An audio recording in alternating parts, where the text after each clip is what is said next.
Olá, muito bom dia, boa tarde, boa noite para você que nos acompanha.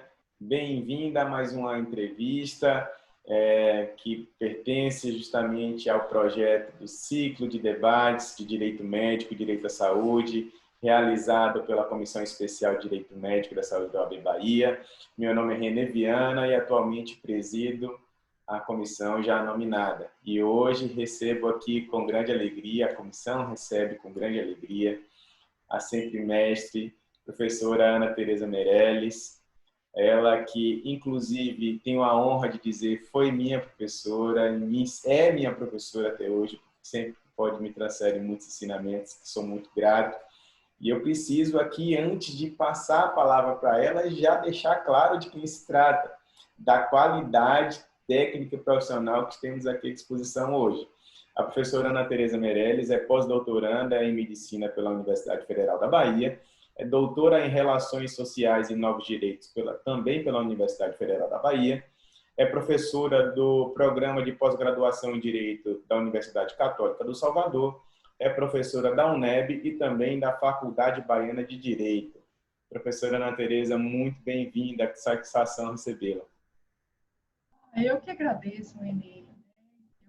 Você foi meu aluno, hoje é meu colega, meu amigo, e faço esse registro público do quanto é importante estar aqui, poder falar para você, para quem nos assiste, ao mesmo tempo, né, nesse projeto super interessante feito pela Comissão de Direito Médico, que eu já tenho acompanhado, e preciso fazer esse registro do quanto, para mim, é especial estar aqui com vocês hoje.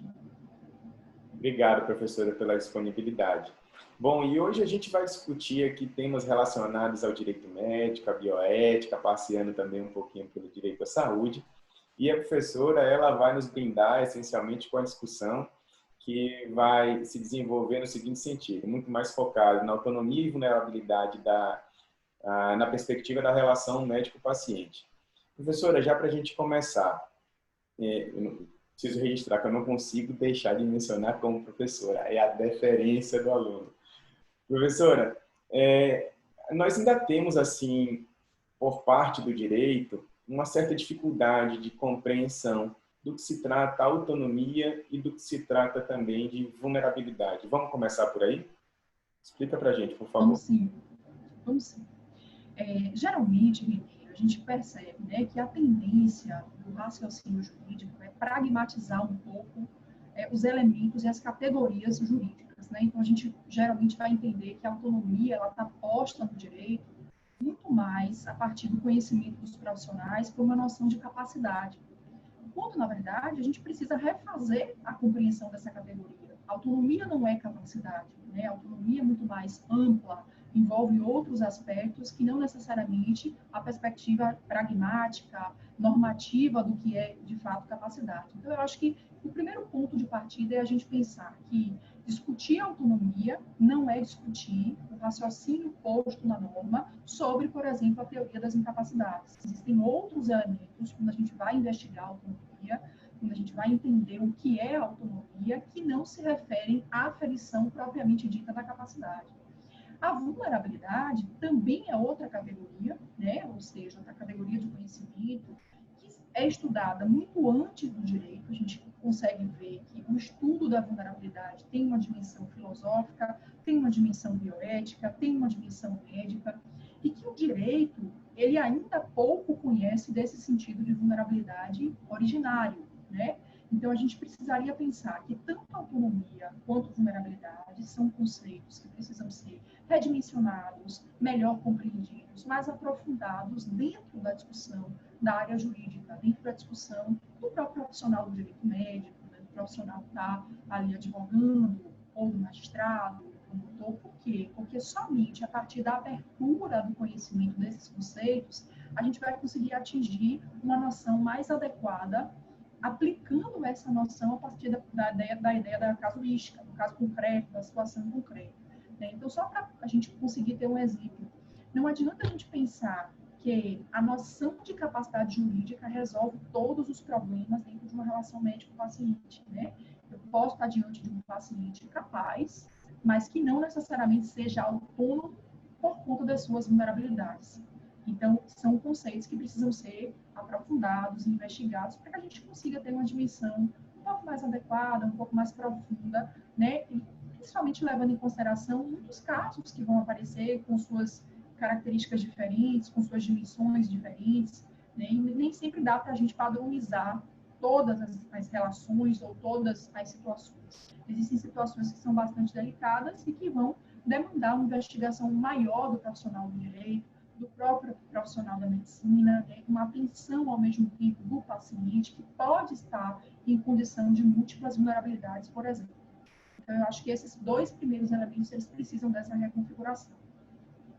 Excelente, professora. E bem direcionado para isso, né, na verdade, quase que umbilicalmente ligado, nós vemos tanto a questão da informação e a forma de comunicação entre profissional e paciente, como um dos elementos que mais repercutem na judicialização dessa relação, ou seja, no questionamento desse vínculo desenvolvido entre profissional e paciente.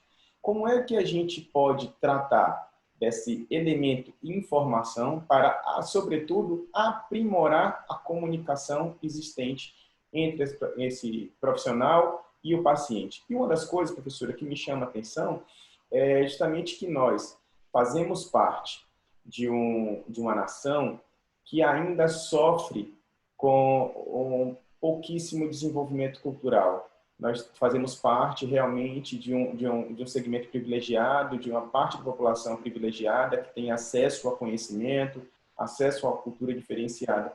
Mas nós sabemos que uma parte muito grande, uma parcela muito grande da população não teve essa mesma felicidade. E quando nós nos comunicamos, quando há uma comunicação diversa, naturalmente também há uma falha de compreensão. Como é que a gente consegue assegurar que o paciente que não foi devidamente instruído, ele consiga receber adequadamente a informação por parte do profissional? Perfeito. Inê, eu costumo sempre pensar, né, de que o maior desafio, talvez, no âmbito da relação médico-paciente esteja justamente na informação.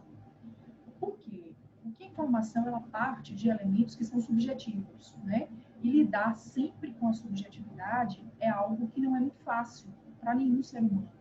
Não é muito fácil para o médico, não é muito fácil para o paciente. Então, se trata de um elemento da relação médico-paciente que precisa de muito cuidado. Dentro dessa perspectiva, a gente tem que pensar, né, que muitas ações judiciais elas terminam se originando por problemas decorrentes do processo de informação. Seja aquela informação não dada, não compreendida ou inadequadamente compreendida, né? Então, existem segmentos no processo de informação. Quando a gente estuda a informação propriamente dita, vai entender o que é informar, né, e o que é ser compreendido, a gente não pode desassociar a ideia de informação da ideia de compreensão. Só que essa, né, associação, informação e compreensão, é algo difícil justamente pelo que você ponderou. Nem sempre a escuta do paciente consegue atender a perspectiva que o profissional imagina, né?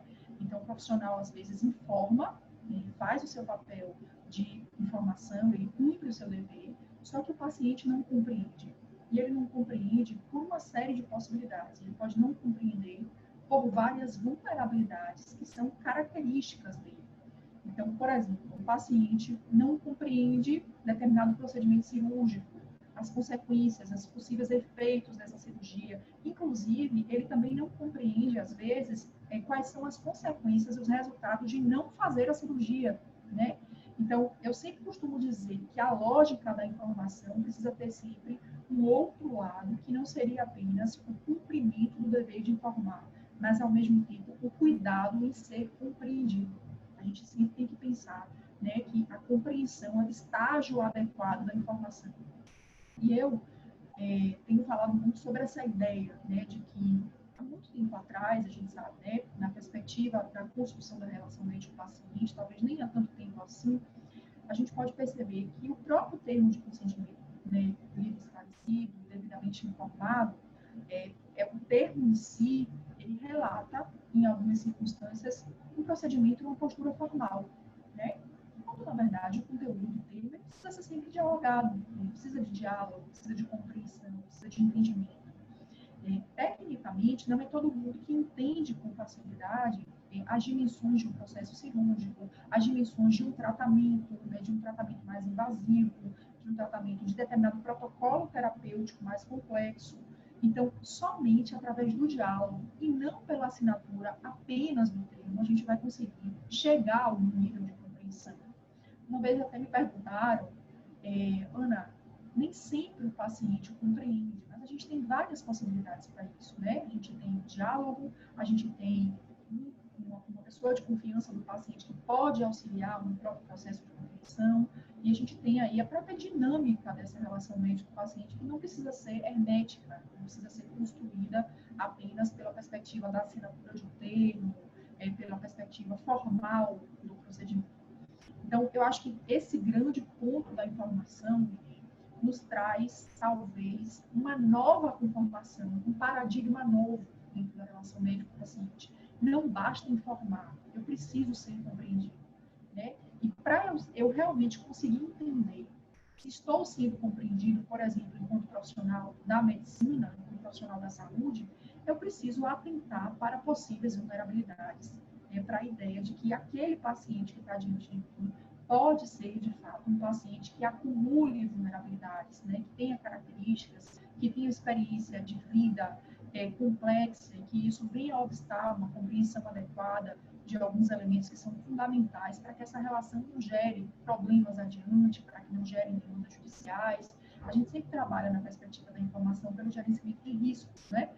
É sempre entender que a informação faz parte e compõe o panorama do gerenciar riscos sempre. Acho que hoje eu preciso fazer esse registro.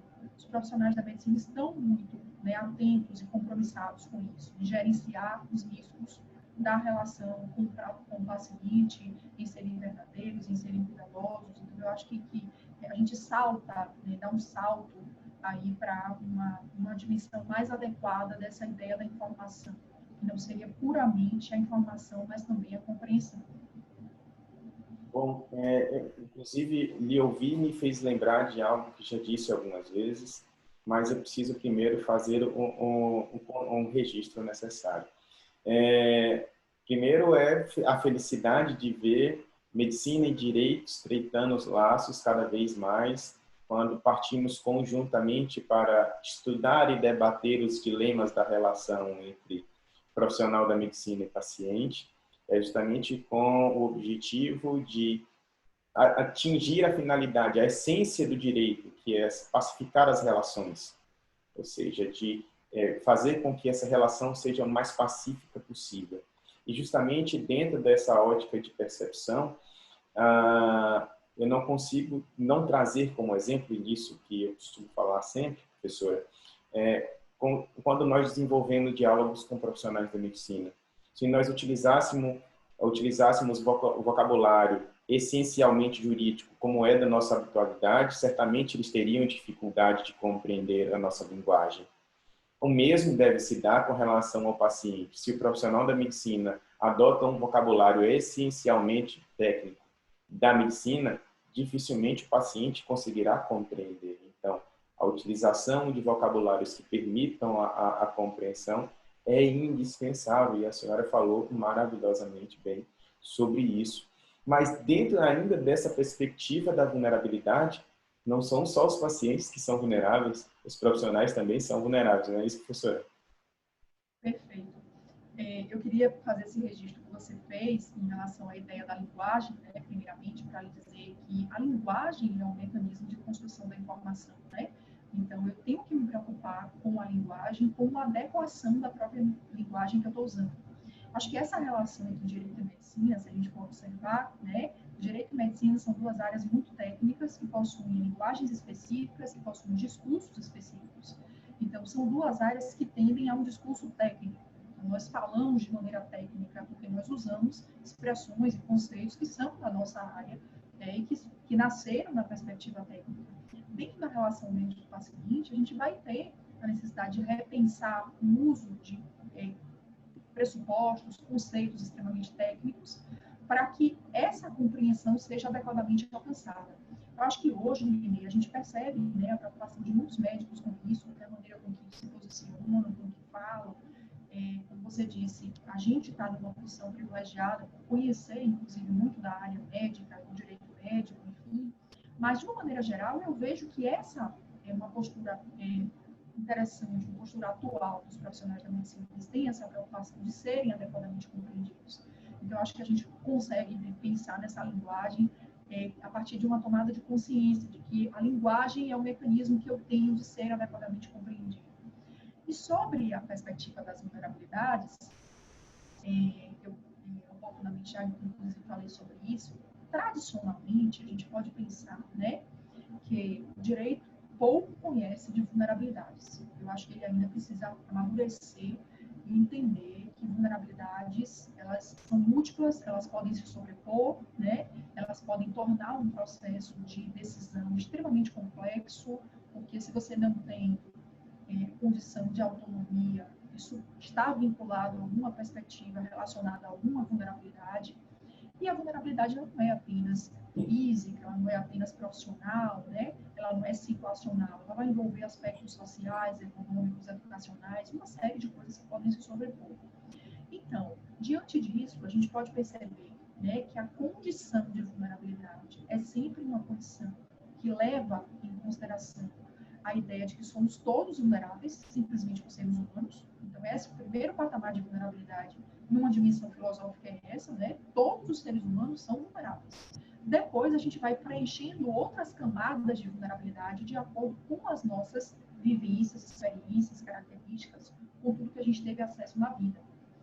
Na relação médico-paciente, a gente sempre concebeu, né, a ideia de que o paciente é vulnerável diante do médico, que possui o poder técnico, possui, né, ao mesmo tempo, a informação diferenciada, possui, né, acesso a conhecimento que, de uma maneira geral, o paciente não tem. No entanto, a gente não pode esquecer, né, que, mesmo que o paciente ainda esteja na condição de vulnerabilidade por essas características, o profissional da medicina também, né, está, em diversas circunstâncias, em condição de vulnerabilidade. Então, a gente pode pegar o exemplo da pandemia, né? Existem muitos elementos, muitos fatos que se acomodam e compõem a vulnerabilidade dos médicos, por exemplo. Então, se a gente for pensar numa ideia de que a pandemia ela vem como uma doença, né, que é uma doença que tem muito mais perguntas do que efetivamente respostas, a gente tem muito mais o que perguntar do que o que responder. Então, a medicina ela não teve tempo efetivo de se posicionar em relação a um protocolo terapêutico seguro, a gente não tem vacina ainda, né? Então, assim, existem muitas lacunas na dimensão da própria medicina.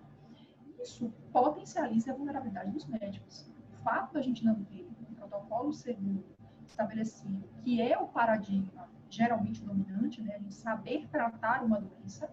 Então, de uma maneira geral, a medicina lidava com saber tratar as doenças, né? Em uma capacidade enorme. A gente se depara com uma doença como essa, Covid-19, né? Em que gera um contexto pandêmico e que, consequentemente, diante desse contexto pandêmico, a medicina não vai ter efetivamente respostas seguras. Isso só vai corroborar a condição de vulnerabilidade do médico, né? De que muitas vezes ele está vulnerável pela insegurança, pela área terapêutica, que é uma coisa visível no âmbito da pandemia. Ele está vulnerável pela condição que ele ocupa do próprio exercício profissional, exposto a uma contaminação, principalmente os médicos que estão na linha de frente, os médicos que estão plantão, nas UPAs, no sistema de saúde, serviços de emergência e urgência, né? Enfim, profissionais que estão atendendo a população e que não recuaram, que jamais, né, voltaram em suas liberdades profissionais, não deixaram muitas vezes de atender. Então, né, quantos e quantos profissionais se contaminaram, enfim, nós tivemos profissionais que perderam a vida, médicos e profissionais de saúde, né, por conta de contaminação em ambiente profissional. Então, eu acho que esse ponto me faz fazer uma reflexão que eu venho fazendo desde o começo da pandemia, que é a ideia de que este profissional na pandemia se torna, né, uma pessoa mais vulnerável, e a gente pode pensar que, no fundo, antes mesmo da pandemia, né, pensando numa perspectiva um pouco mais aprofundada na relação, existem muitos elementos que podem contribuir para enxergar a vulnerabilidade dos médicos. Muitos elementos. Um deles, qual é? É a ideia de que, hoje, hoje, o acesso à informação pela internet, por exemplo, né, é algo comum. As pessoas têm esse acesso à informação de uma maneira geral, né? A gente pode pensar que qualquer pessoa, ou pelo menos uma grande parte delas, joga uma informação no Google, coloca, e muitas vezes toma isso como verdade. Então, a ideia de uma múltipla informação, que muitas vezes é inadequada, que muitas vezes é desatualizada, que não cabe àquele caso em si, também colabora para a vulnerabilidade dos profissionais de saúde. Porque quantas e quantas vezes eu estava conversando com um colega uma certa feita, né? Ele é da área de direito e medicina, e estava dizendo, olha, quantas e quantas vezes um paciente chega em uma consulta médica praticamente com o prontuário pronto, né? Então, está lá o prontuário finalizado, ele já está dizendo que ele tem, ele já sabe o diagnóstico, ele já sabe o medicamento, e aí ele já vai discutir com o médico aquilo por conta desse acesso prévio à informação, que muitas vezes é extremamente inadequado, não cabe ao caso concreto.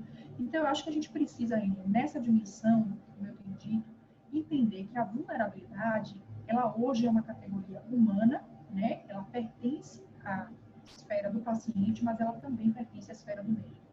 O médico também é um sujeito em vulnerabilidade. A gente pode discutir escalonamento de vulnerabilidades, como é que elas se comportam, mas a vulnerabilidade ela não pode mais ser concebida, pelo menos historicamente ou socialmente concebida, como uma realidade apenas lícita ao paciente. Não é assim que uma interpretação adequada dessa relação precisa ser feita.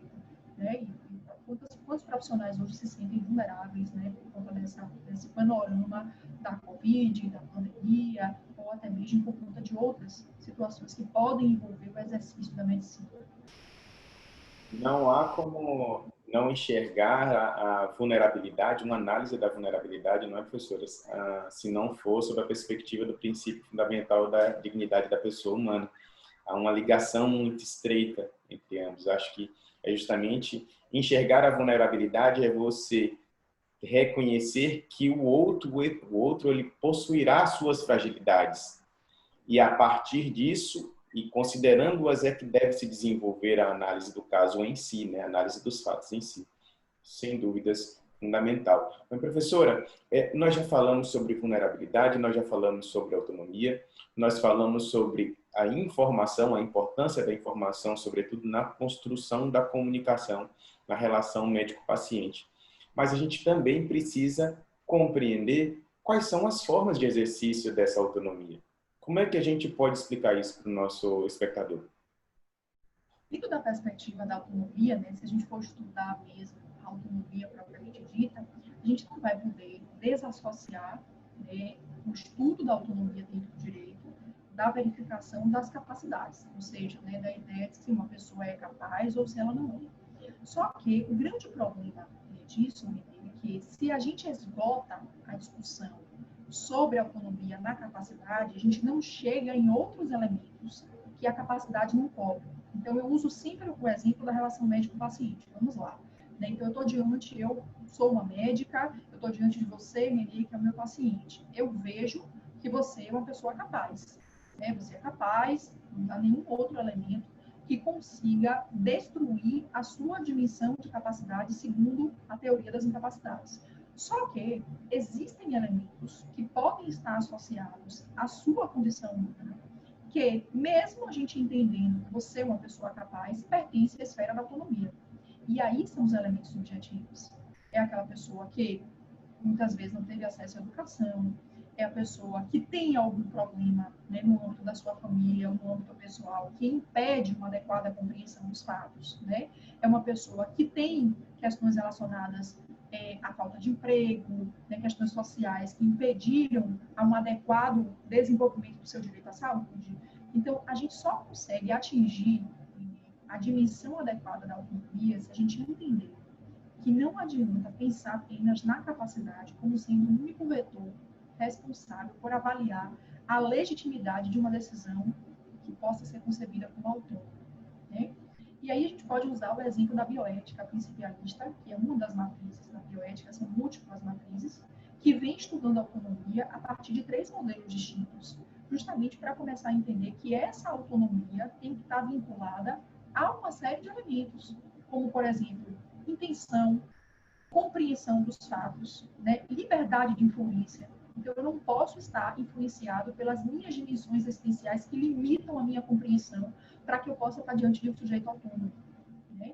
Então, claro que qual é o desafio disso tudo? O direito precisa lidar, professora, com, meus alunos dizem isso direto, professora, os direitos precisam lidar com elementos objetivos, né? Como é que a gente vai passar? Mas esse é o grande desafio do direito. Como é que eu vou lidar com a autonomia que pressupõe elementos tão subjetivos, já que eu preciso tornar o raciocínio cada vez mais objetivo, né? Eu sempre tenho, René, uma certa resistência com uma esfera excessiva da objetividade. Eu acho que a gente precisa entender que cada caso é um caso e que os elementos de um caso muitas vezes não se comunicam com outros elementos, né?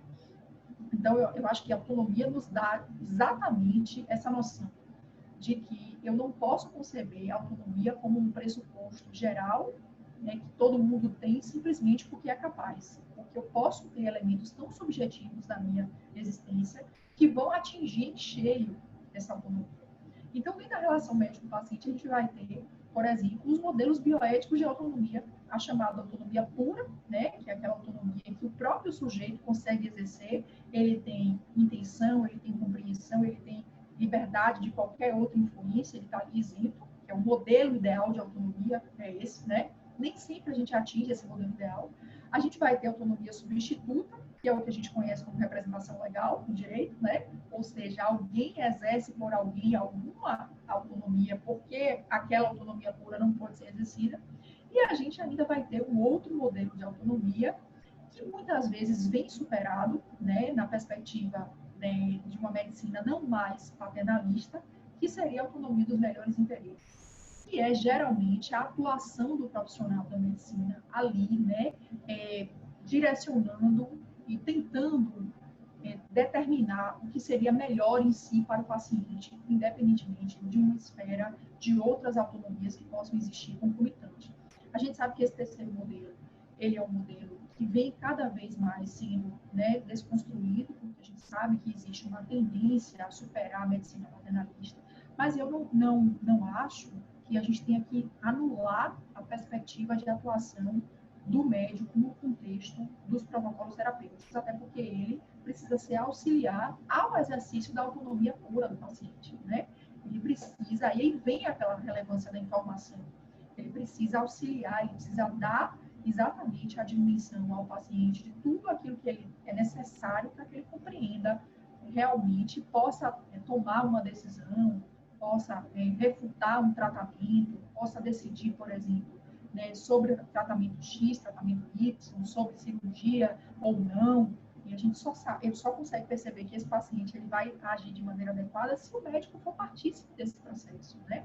Se ele estiver ali atuante, que é o que a bioética principalista muitas vezes vai chamar, como, por exemplo, a possibilidade do modelo de autonomia dos melhores interesses. Seria o médico que tem um interesse melhor diante do seu paciente ali. Ele tem interesses de que o paciente, né, seja curado, de que o paciente melhore, de que o paciente tenha uma qualidade de vida, né, mais adequada.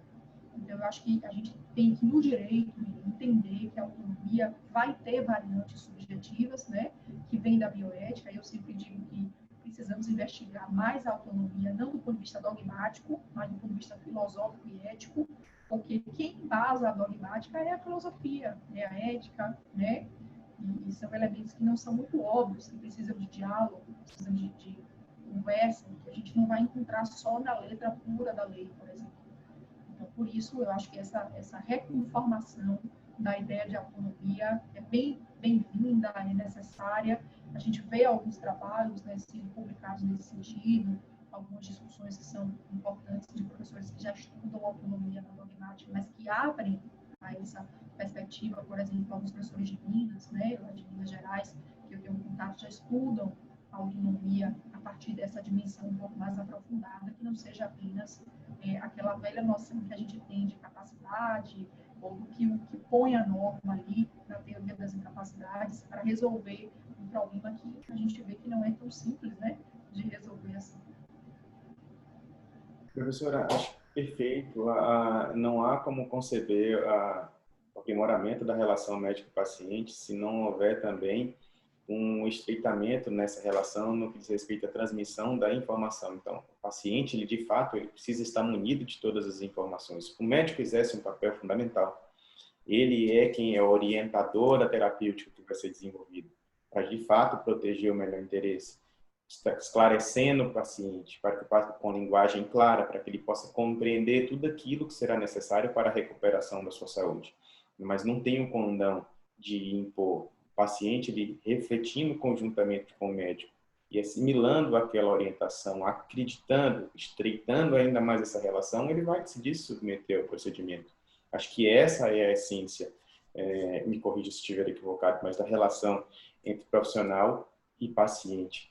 E certa vez eu vi um exemplo sobre isso de uma pessoa pouquíssimo esclarecida, não era estudioso da área, mas eu achei assim, de uma felicidade tão grande que na linguagem dela, ela tentou transcrever isso e ele utilizou o seguinte exemplo. Imagine que eu sou um vendedor de carros e que eu quero vender um carro para você. Eu vou simplesmente virar para você e dizer que você tem que comprar aquele carro, carro A. Eu preciso demonstrar quanto o carro A vai ser útil para você, o quanto ele vai lhe proporcionar resultados positivos e não lhe impor a compra do carro A. Eu tenho que fazer você compreender que o carro A vai ser positivo e que você adquirido vai ser interessante. Bom, guardadas as proporções, eu achei assim de uma felicidade no exemplo tão grande que não é uma imposição, é uma construção conjunta. Mas, enfim, professora, prolongando nessa ideia de relação médico-paciente, sobretudo no exercício da autonomia e suas formas de materialização, a senhora tocou num ponto aí que me chamou a atenção e que chama a atenção de todo mundo que se debruça sobre o estudo dessa temática, que é quando nós estamos tratando do direito de menores, que por vezes a sua autonomia é exercida por meio dos pais, aquela autonomia, como a senhora destacou, por meio de representação. Quais são as cautelas que a gente precisa ter com relação a esse tipo de autonomia exercida por meio dos pais? Primeiro, a ideia de que o menor, né, a criança, né, o adolescente, enfim, ele, na sua concepção de incapacidade, ou seja, né, na sua dimensão de incapacidade, ele já é visto juridicamente como vulnerável. Então, existe sobre ele uma vulnerabilidade ali, né, existencial, por conta do fato dele estar naquela condição. Então, o exercício dessa autonomia vai encontrar, né, a autonomia dos pais, ou que é quem está, né, em condição de exercer muitas vezes a autonomia em nome daquelas pessoas em vulnerabilidade, vai encontrar algumas limitações legais. Então, eu não posso dispor, por exemplo, de bens importantes, de direitos, eu não posso dispor de elementos que são fundamentais à existência daquelas pessoas, daqueles sujeitos. Eu sempre uso um exemplo, Renê, a gente discute muito recusa terapêutica, né? A ideia de que há uma recusa terapêutica, aquela discussão sobre até onde vai a recusa terapêutica, mas quando se trata de crianças, por exemplo, né, que são pessoas em vulnerabilidade, tudo o que é capaz de sustentar o direito de exercer a autonomia pela recusa terapêutica não se aplica, porque se trata de uma pessoa, de um sujeito que não tem autonomia, né? Uma criança, ela não vai conseguir ter a dimensão adequada, completa de autonomia para decidir, por exemplo, a respeito de determinado protocolo terapêutico. Então, a gente tem sempre que pensar que são paradigmas diferentes, né? A ideia de que, quando a gente pensa em discutir a autonomia da pessoa, do sujeito, as liberdades individuais, né? O que é que eu acredito como melhor para mim? E aí, por exemplo, na área da bioética, a gente discute muito o quê? Terminalidade, a gente discute recusa de tratamento, né? Toda essa discussão, ela consegue se estabelecer, principalmente no plano do direito brasileiro, falando do plano Prena, a partir da ideia de que é necessário ter autonomia para decidir. Só que quando o sujeito não tem autonomia, a gente muda de patamar, né? Então, existe outro bem jurídico que é necessariamente assegurado, que é o direito à vida, à integridade física daquele sujeito que não tem autonomia, e, portanto, uma limitação que é consequência desse direito, a limitação do exercício da liberdade decisória, porque existe aí, né, pela ordem jurídica, alguns freios que precisam ser tomados justamente para garantir direitos fundamentais dessas crianças, né, dessas pessoas que não têm, de fato, ainda condição de exercício pleno da sua autonomia. Então, eu acho que esse é um ponto bem interessante, que hoje em dia a gente vê, né, com muitas discussões e muitas questões, uma certa vez também perguntaram sobre a questão do testemunho de Jeová, pai que recusa, né, a ideia do sangue. Então, essa é uma discussão delicada, a gente sabe disso, né, mas que, do ponto de vista jurídico, vai trazer para a gente essa ideia da limitação que está na ordem jurídica em nome desses direitos outros fundamentais. Então, só para a gente deixar de forma mais clara, porque tenho certeza que teremos profissionais de saúde acompanhando essa sua exposição, professora. Diante de uma situação em que o profissional se depara com a necessidade de prestar atendimento a uma criança e há uma recusa terapêutica por parte dos pais, efetivamente, qual é a melhor conduta a ser adotada por esse profissional da medicina? Geralmente, né, a gente tem sempre que pensar em várias situações, né? Então, assim, às vezes a gente não tem nenhum tipo de recusa, é caso de urgência, precisa salvar a vida da criança, então tem situações que são diferentes aí, né? Então, primeiro, o médico ele não pode deixar de atuar quando ele tem esse dever, né? E ali existe um risco, né, de morte, enfim. Agora, existem outras situações em que há uma recusa, em que existe uma resistência da família. Geralmente, nesse âmbito, né, nesse local, ou seja, no hospital, em algum ambiente institucional, existe já todo um aparato, uma recomendação, né, de procedimento no hospital, e esse profissional precisa efetivamente entrar em contato, né, com a instituição que vai fazer a canalização adequada para o processo, verificar, né, qual é o órgão, qual é a medida geralmente a ser tomada. Por quê? Porque a gente tem uma organização geralmente institucional em relação a esses casos, né? Então, os hospitais, pediátricos, eles atendem determinadas situações, e aí, diante disso, o que acontece? Uma vez eu vi um profissional comentando comigo, assim, que ele mesmo queria resolver, ele mesmo queria procurar o MP. A gente sabe que, no fundo, ele até pode fazer isso, né? Procurar diretamente, mas é sempre importante entender a dinâmica que é estabelecida no âmbito das instituições, porque não é o primeiro, não é o segundo, tem uma certa frequência de situações como essa. Então, né, é sempre pensar que o menor, a criança está em condição de vulnerabilidade e ela precisa ser adequadamente assistida. Existe uma orientação institucional dentro do âmbito, nos âmbitos hospitalares, né, e tudo mais, para que esse profissional possa se resguardar, né, e possa efetivamente, né, executar aquilo que a lei ou aquilo que a norma recomenda que ele possa executar, né? Isso, eu repito, numa situação em que a gente possa ter que ter o consentimento, né? Porque quando for uma situação em que haja ali um risco, em que o médico tenha que agir de maneira, né, urgente, a gente não tem nem tempo de qualquer tipo de recusa nesse sentido e tal, porque existe uma obrigação legal aí de atuação efetiva desse médico. Excelente, professora, a senhora está, nossa senhora, me deixando aqui emocionadíssimo. Me sinto mais uma vez acompanhando as lições aqui de camarote dessa vez. Professora, agora para tocar num tema que está relacionado com todos esses e que não pode faltar nessa nossa conversa. Nós que estamos diretamente vinculados ao mundo jurídico sabemos, principalmente diante da judicialização da relação médico-paciente, a comprovação ou não de algum estremecimento nessa relação, que repercuta na falha do profissional ou não, está necessariamente vinculado a comprovações. No processo judicial, a prova propriamente dita, certo? E ela, das que mais facilmente são produzidas, a prova documental ganha especial relevo. E nisso, o prontuário do paciente está inserido nesse rol de prova documental como sendo de extrema valia.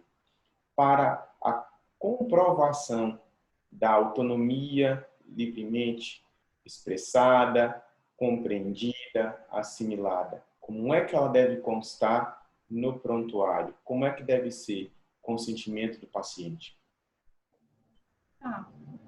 Primeiro, a gente tem que pensar o seguinte, né? O termo de consentimento é um documento, né, independentemente até do prontuário, que deve estar ali guardado e associado. Então, assim, o termo de consentimento é o local que efetivamente o paciente vai assinar, vai ler, e precisa ser um termo feito de acordo com a normativa, né? Existem alguns elementos dentro desse termo.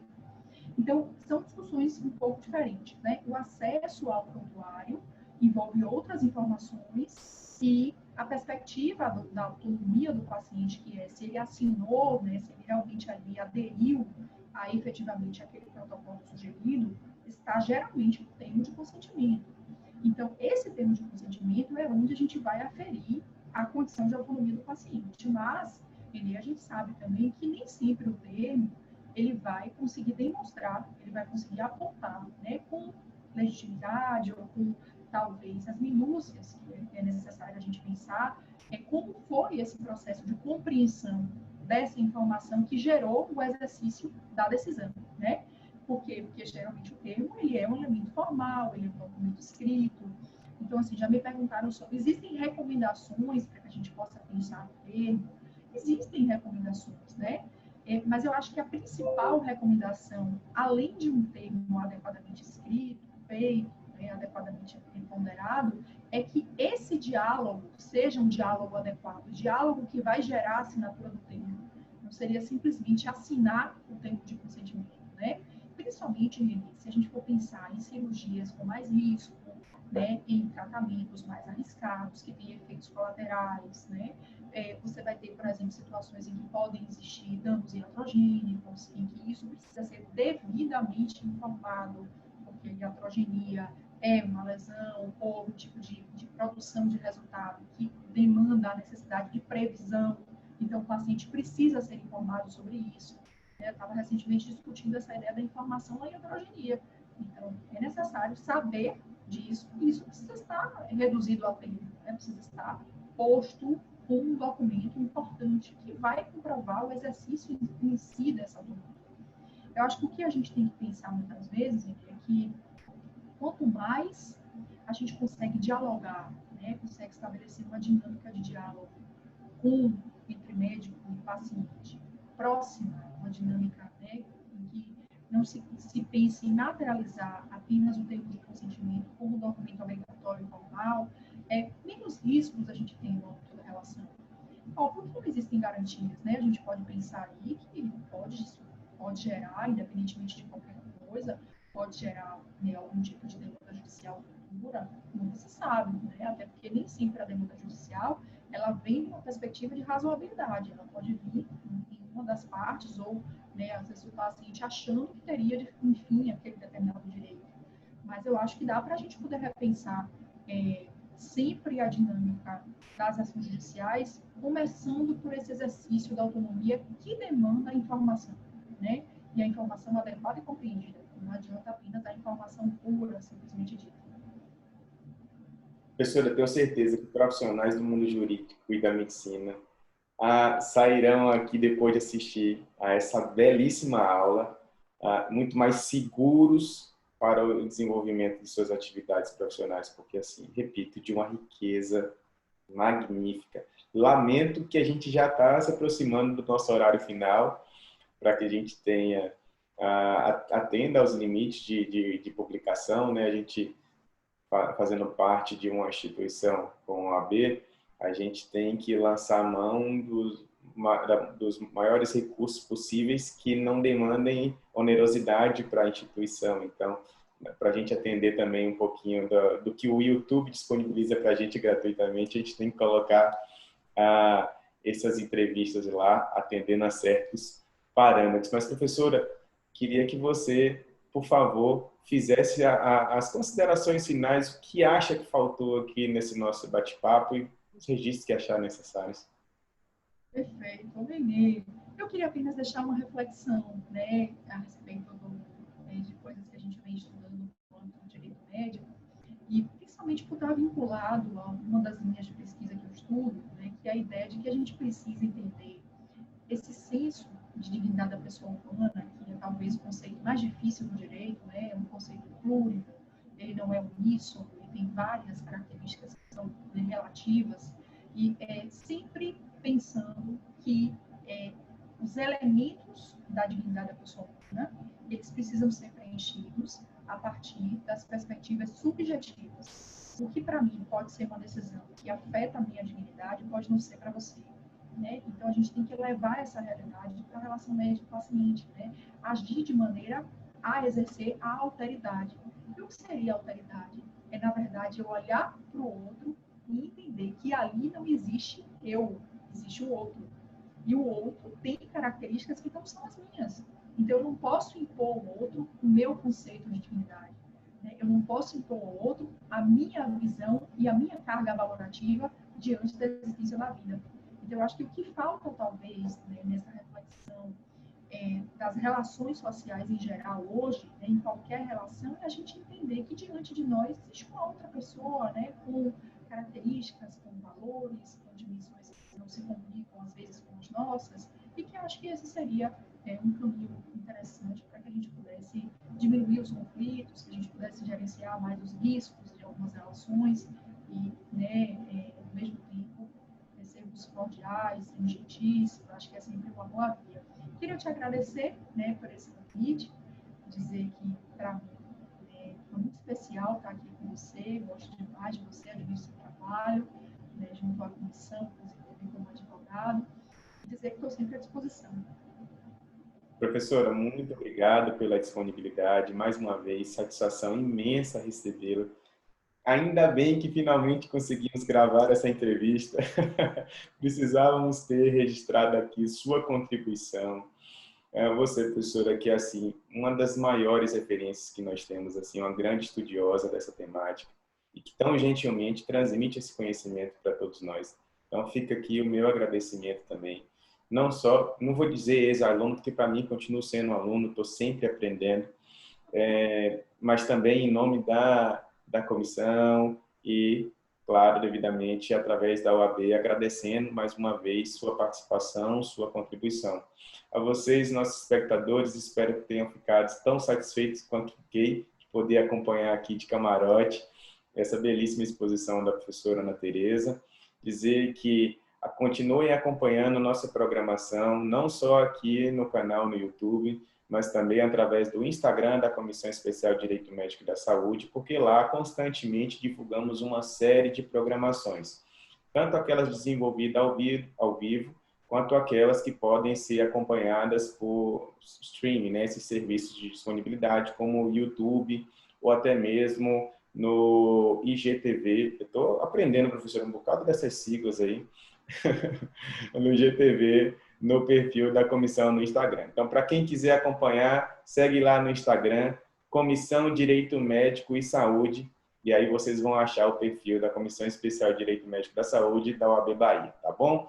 Um abraço a todos e a todas e até uma próxima.